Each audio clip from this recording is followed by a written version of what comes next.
జగన్మోహన్ రెడ్డి ఒక పట్టాన ఎవరిని నమ్మరని, ఇప్పుడు ఎన్నికల నేపథ్యంలో ఎన్నికల్లో డబ్బులు పంచేందుకు వైఎస్ఆర్ కాంగ్రెస్ పార్టీ నాయకులు ప్రయత్నం చేస్తున్నటువంటి నేపథ్యంలో వైసీపీ నాయకుల్ని కూడా జగన్మోహన్ రెడ్డి నమ్మడం లేదు. అందుకే టెక్నాలజీని ఉపయోగించి ఈ బార్కోడ్ సిస్టమ్ ద్వారా ఓటర్లకి డబ్బులను పంపిణీ చేస్తున్నారు అంటూ ఒక వార్త ఇప్పుడు సోషల్ మీడియాలో చక్కర్లు కొడుతున్నటువంటి నేపథ్యంలో ఈ అంశం మీద మనతో మాట్లాడేందుకు ప్రముఖ సీనియర్ జర్నలిస్ట్ సిఎస్ రావు గారు మనతో ఉన్నారు. సార్తో మాట్లాడదాం. Sir hi sir. హలో. ఈ అంశం మీద మీ విశ్లేషణ ఏంటి? సో ఒకటి ఏంటంటే, Jaganmohan Reddy perfect business man అంటారు. ఆయన గురించి బాగా తెలిసినటువంటి వాళ్ళు. ఆయన్ని మించినటువంటి బిజినెస్ మ్యాన్ ఎవరు ఉండరు. రూపాయి పెట్టుబడి లేకుండా కోట్ల రూపాయలని సంపాదించడం ఎలా అనే దాని మీద మీరు ఆయన చూసి నేర్చుకోవచ్చు అనేది ఆయన గురించి బాగా తెలిసినటువంటి వాళ్ళు చెప్పేటువంటి మాట. ఈవెన్ ఆయన గురించి వైఎస్ఆర్ కాంగ్రెస్ పార్టీ వాళ్ళే చెప్పేది ఏంటంటే, బిజినెస్ మ్యాన్, మంచి బిజినెస్ మ్యాన్, పొలిటీషియన్ కన్నా కూడా ఆయన కేవలం 2009 నుంచి మొన్నటి వరకు లెక్కేసుకుంటే ఆయన కొన్ని వేల కోట్ల రూపాయలకు అధిపతి అయ్యాడు. 2004లో 1 కోటి రూపాయలు కూడా లేనటువంటి వాళ్ళు ఇవాళ వేల కోట్ల రూపాయలకు అధిపతి కావడం అంటే మాటలు కాదు కదా అని చెప్పి చెప్తుంటారు. ఈవెన్ బిజినెస్ పీపుల్ కూడా ఆశ్చర్యపోతుంటారు. మొన్న వెంకటరమణారెడ్డి అనుకుంటే తెలుగుదేశం పార్టీ అతను ప్రెస్ మీట్ పెట్టారు. ప్రెస్ మీట్ పెట్టి 8 లక్షల కోట్ల రూపాయలు ఉన్నాయి జగన్మోహన్ రెడ్డి దగ్గర అని చెప్పి చెప్తున్నాడు. నా దగ్గర ఆధారాలు ఉన్నాయని చెప్తున్నాడు ఆయన. ఆధారాలు ఉన్నాయని చెప్తున్నాడు, సవాల్ చేస్తున్నాడు ఆయన. సో అన్ని డబ్బులు సంపాదించారంటే అది మామూలు మైండ్, బిజినెస్ మైండ్ కాదు, అది పర్ఫెక్ట్ బిజినెస్ మైండ్. అందుకే మీకు అబ్జర్వ్ చేస్తే వీళ్ళు ఏదో ఉచిత పథకాలు ఇస్తున్నారు అని చెప్పి అంటున్నారు. ఎస్టీలకి నేను ఉచిత పథకాలు ఇస్తున్నానని చెప్తున్నారు కదా. ఆయన బిజినెస్ ఎంత లాజిక్గా ఉంటుందో చూడు. 28 పథకాలు రద్దు చేశారు. ఎస్సీలకి, ఎస్టీలకి, మైనారిటీలకి ఇచ్చేటువంటి పథకాలు 28 పథకాలు రద్దు చేశారు. గత ప్రభుత్వాలు రాజశేఖర రెడ్డి ఉన్నా, అంతకుముందు చంద్రబాబు నాయుడు ఉన్నా, వాళ్ళు కంటిన్యూ అయినటువంటి ఎస్సీ, ఎస్టీ, మైనారిటీ పథకాలు ఏదైతే ఉన్నాయో కార్పొరేషన్ల ద్వారా వచ్చేటువంటి పథకాలు అవన్నీ రద్దు చేసేసారు. ఫీజు రీయింబర్స్మెంట్ లేదు. ఆ ఫీజు రీయింబర్స్మెంట్ తీసేసి అమ్మఒడి ఇస్తున్నారు. నీకు ఫీజు రీయింబర్స్మెంట్కి ఒక 10,000 కోట్లు అయితే అమ్మఒడికి అయ్యేది 6,000, 5,000 కోట్లే అంటే మిగులుతుంది కదా. అలాగే ఇప్పుడు కార్పొరేషన్లు, SC corporation, ST corporation, BC minority కార్పొరేషన్లు ఉన్నాయి కదా. ఈ మొత్తం కార్పొరేషన్లకి ఏడాదికి ఒక్కొక్క కార్పొరేషన్కి ఎట్లేదన్నా కానీ 5,000 కోట్లు, 6,000 కోట్లు ఇస్తుంటారు.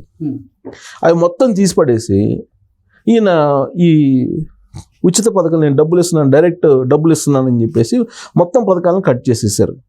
కట్ చేసి ఆ మొత్తం బడ్జెట్ చూపిస్తే, ఆ బడ్జెట్లో మొన్న పర్సంటేజ్ వైజ్ తీసుకుంటే చంద్రబాబు నాయుడు 14% సంక్షేమ పథకాలకి ఇస్తే ఈయన ఇస్తుంది 12%.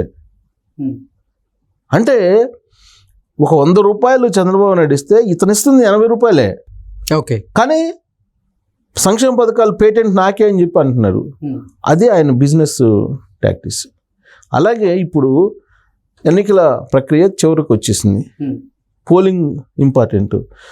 ఈ సందర్భంగా ఏం చేస్తుంటారు సహజంగా, అక్కడ ఉన్నటువంటి ఓటర్లకి వాలంటీర్లు కానీ, లేదంటే ఆయన పెట్టినట్టు గృహసార్థులు కానీ, లేదంటే ఇతరత్ర వాళ్ళందరూ ఏం చేస్తుంటారంటే ఇళ్ళకి వెళ్ళి స్లిప్పులు పంచుతుంటారు. స్లిప్పులు పంచి నీకు పలాని నెంబరు నీది పలాని బూత్లో ఉంటుంది అని చెప్పి ఆ బూత్ నెంబర్ ఇచ్చి ఇస్తుంటారు స్లిప్పులు. అంటే అక్కడ ఉండేటువంటి ఏజెంట్లు ఆ నెంబర్ చెప్తే ఇమీడియట్గా ఆ నెంబర్ని బట్టి ఐడెంటిఫై చేసి ఓకే ఈ ఓటర్ కరెక్టేనా అని చెప్పి చెప్పడానికి, ఏజెంట్లకి ఇవ్వడానికి ఓటర్ స్లిప్లు పంచుతుంటారు. ఆ ఓటర్ స్లిప్లకి బార్కోడ్ వేసేసి బార్కోడ్ తోటి ఇస్తున్నారు. కారణం ఏంటో తెలుసా? ఈ స్లిప్ ఇచ్చేటప్పుడు ఒక 2,000 రూపాయలు చేతిలో పెడతారు. ఆ 2,000 రూపాయల ఓటర్కి ఇచ్చాడా లేదా అక్కడ ఉండేటువంటి మండల్ లీడరు లేకపోతే గ్రామ లీడరు. జనరల్గా ఏమవుతుందంటే ఎలక్షన్ టైంలో డబ్బు, మద్యం అనేది విచ్చలవిడిగా పంచుతుంటారు. సపోజ్ నియోజకవర్గానికి సంబంధించి ఒక ఎమ్మెల్యే క్యాండిడేట్ ఉంటాడు. ఎమ్మెల్యే క్యాండిడేట్ ఎవరికి ఇస్తారు? మండల లీడర్కి ఇస్తాడు. మండల లీడర్కి ఒక 2 కోట్లు ఇస్తాడు అనుకో పంచమని. ఆ మండల లీడరు గ్రామాల్లో ఉండేటువంటి లీడర్లకి తలా కాస్త పంచుతాడు. తలా కాస్త 10 లక్షలు, 15 లక్షలు ఇస్తాడు.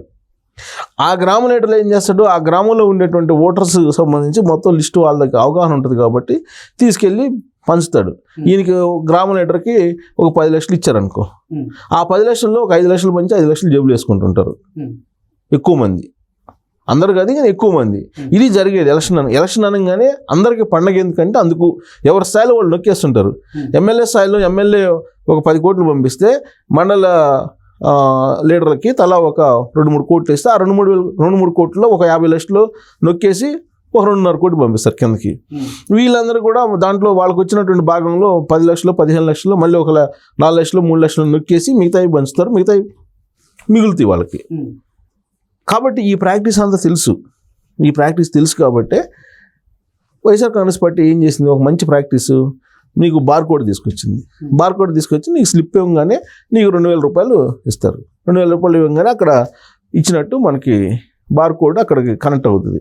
ఇప్పుడు మనం షాపింగ్ మాల్కి వెళ్తామా, షాపింగ్ మాల్కి వెళ్ళినప్పుడు ఏ వస్తువులు తీసుకున్నా కానీ మనం ఒక వస్తువుకి పేమెంట్ చేయకపోయినా కానీ ఇమీడియట్గా అలారం వస్తుంది. అవునా? అలారం వచ్చింది, మనం పట్టేసుకుంటారు. అలానే ఇప్పుడు డబ్బులు ఎంత ఇచ్చాము, ఎంతమంది ఓటర్స్ ఉన్నారు అనేది లెక్కేసి మొత్తం ఒక్క పైసా కూడా తెల్ల రాకుండా మొత్తం కంప్యూటర్ సిస్టమ్ చేసేసి మొత్తం ఇప్పుడు ఈరోజు ఒక 10 మందికి ఇచ్చాం, ఓకే 10 మందికి ఇచ్చినట్టు అక్కడ సిస్టంలో కనిపిస్తుంటుంది. సెంట్రలైజ్ చేసేసారు. అంటే నో మిస్యూజ్ కాకుండా. ఓకే, 5 లక్షలు ఇస్తే 5 లక్షలు ఓటర్లకి పంచాలి, లేదా మిగతా డబ్బులు ఇచ్చేయాలి. అందుకని చెప్పి వైఎస్ఆర్ కాంగ్రెస్ పార్టీ వాళ్ళు ఏం చేశారంటే వాళ్ళ పార్టీ ఇన్ఫర్మేషన్ ప్రకారం ఒక మండల లీడర్కి 1 లక్ష 5 లక్షలు 3 లక్షలు ఇచ్చేశారు ముందే.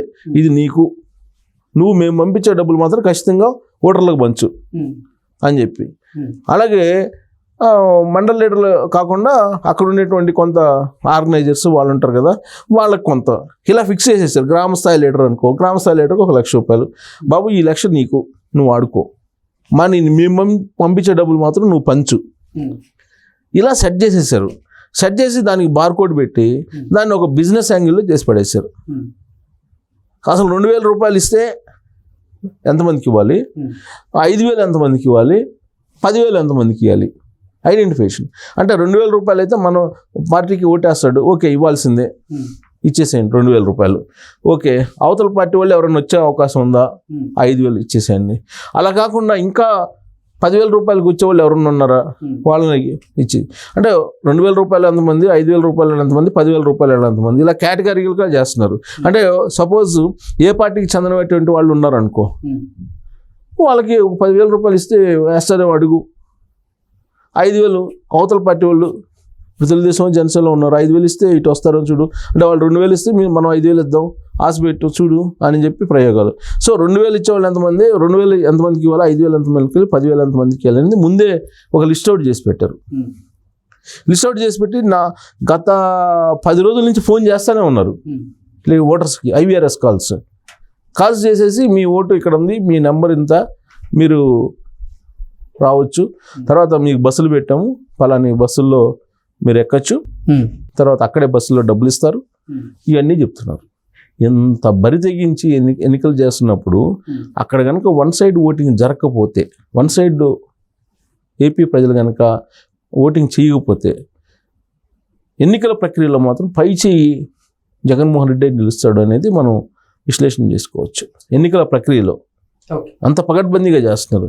ఈవెన్ నాకే దాదాపుగా 10 రోజుల నుంచి రోజు కాల్స్ వస్తుంది. మీ సో ఫోన్ లింక్ నెంబరు, మీరు 11వ తారీఖు వచ్చి మాకు చేయండి, మా ప్రతినిధులు అక్కడ ఉంటారు, మా ప్రతినిధులు బస్సుల్లో ఉంటారు, మీకు అన్ని రకాలుగా మీకు ఏం కావాలన్నా కానీ మీకు ఏర్పాట్లు చేస్తారు అని చెప్తున్నారు. ఇది ఎన్నికల్లో జగన్మోహన్ రెడ్డి ఏ స్థాయికి వెళ్ళిపోయారు, జగన్మోహన్ రెడ్డి పార్టీ అనేది మనకు అర్థమవుతుంది. సో అందుకే బహుశా జగన్మోహన్ రెడ్డి ప్రచారానికి కూడా బ్రేక్ ఇచ్చుకొని ఇవన్నీ చేస్తున్నారు లాస్ట్ చివరి రోజుల్లో అని చెప్పి మనం భావించడానికి అవకాశం ఉంది. Okay sir, thank you sir.